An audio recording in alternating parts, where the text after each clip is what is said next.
military intelligence this entire time, do you think they've been monitoring what's been happening? I mean, if they've been activated and they're standing by letting Trump, because if we look at the Q post, it says that they're allowing Trump to actually call the shots and move forward with his plan. So I don't think according to the post and what I've learned, is that the military is allowing Trump to go down this certain path. Now, do you think they have the information and they're just standing by, waiting for we the people, and waiting for the truth to come out and everything else?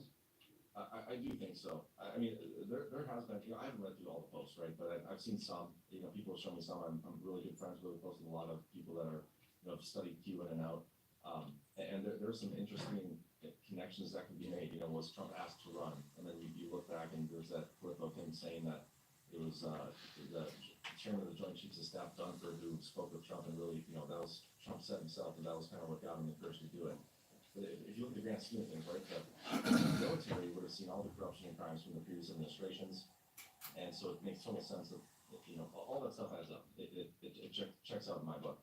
As far as what's going on right now in the military intelligence, I do believe, especially through Cybercom, the NSA, and probably some assistance from Space Force, that they're monitoring a ton of stuff. I mean, it's not just the elections and how those are stolen. I think they have all the evidence of that.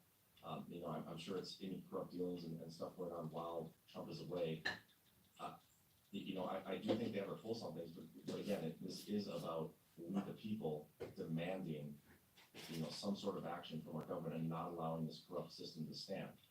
I think the military would be ready to come in and show the evidence and be like, hey, yep, this is all the proof and evidence we have.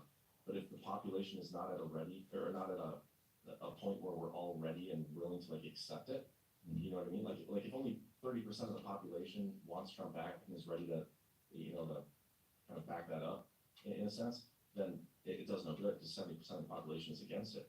But if you flip that the other way around, if 70% of the population or more or whatever is like, yes, please Trump back anything, and then all of a sudden, yeah, we have the proof that you should, there was foreign interference, all this stuff, then it's a completely different situation. So I do think they have everything they need. It's just a matter of us and the population.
you have an enlarged prostate, do this 15-second Japanese ritual before bed to shrink it almost immediately. Dr. Nima Sharifi. She thought she was so smart, but her luck has run out. Stacey Abrams, long a figure of controversy in American politics, has finally been caught in the act. Her organization, the New Georgia Project, has been caught up in a nationwide scheme, and now she could be facing criminal charges. There's no telling how far the scandal will go, or who else might get pulled in. One thing's for sure, it's not looking good for Abrams. I'm Gary Franchi, your Freedom to State. Get the news that impacts America. Tap subscribe right now and help us to preserve it. The walls are closing in on Stacey Abrams. The state's Ethics Commission found probable cause in August that two nonprofit groups had raised and spent millions in support of Democrat candidates, including Abrams, in 2018. Campaign groups in Georgia are required to disclose how much they raise and how they spend the funds. Take a look. And we're happy that the facts and ethics we've known for a while have come to light. And Ethics Commission Director David Amati is pleased the commission voted to proceed with the campaign finance case against a nonprofit organization founded by Democratic gubernatorial nominee Stacey Abrams. We think it's good for the Georgia voters to know who's bankrolling their elections, and the Ethics Commission staff filed a formal complaint that alleges the New Georgia Project and a second nonprofit linked to them raised and spent some $7 million undisclosed dollars. The staff contends some of that money was spent supporting a slate of Democratic candidates, including Stacey Abrams, during the 2018 gubernatorial election. And now things have gotten worse for Abrams. A Washington Free Beacon investigation found that Stacey Abrams' New Georgia Project is collecting donations without a license in at least 9 states, and now open to fines and criminal investigations. The group may soon face more trouble, according to attorney Paul Kamenar of the National Legal and Policy Center. He told the Free Beacon that, quote, "It's clear that the New Georgia Project is in gross violation of many state laws by soliciting contributions from the public while their registration as a charity has lapsed." He also noted that his group plans to file formal complaints with appropriate state enforcement agencies demanding an investigation and imposition of penalties. Colorado's online charity navigator has labeled the New Georgia Project as expired, may not solicit since November 15th. In Colorado, unlicensed charitable solicitation qualifies as charity fraud. That's according to Annie Orloff, a spokesperson for the state's Secretary of State. Colorado law states that anyone who commits charity fraud could face criminal penalties. Licenses for the group have expired in Tennessee, Mississippi, North Carolina, Colorado, North Dakota, Maine, Oklahoma, Maryland, and California.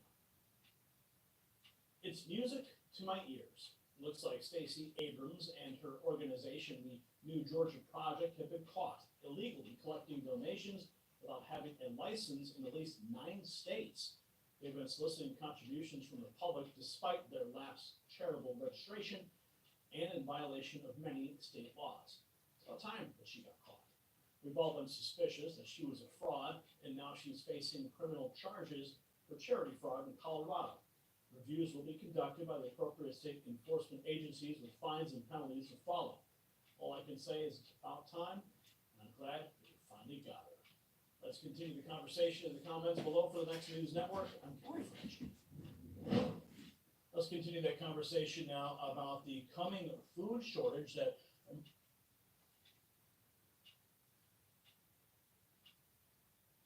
There's a dog. Oh, boy, Oh, boy. Boy. pretty soon there's gonna be lots of doves.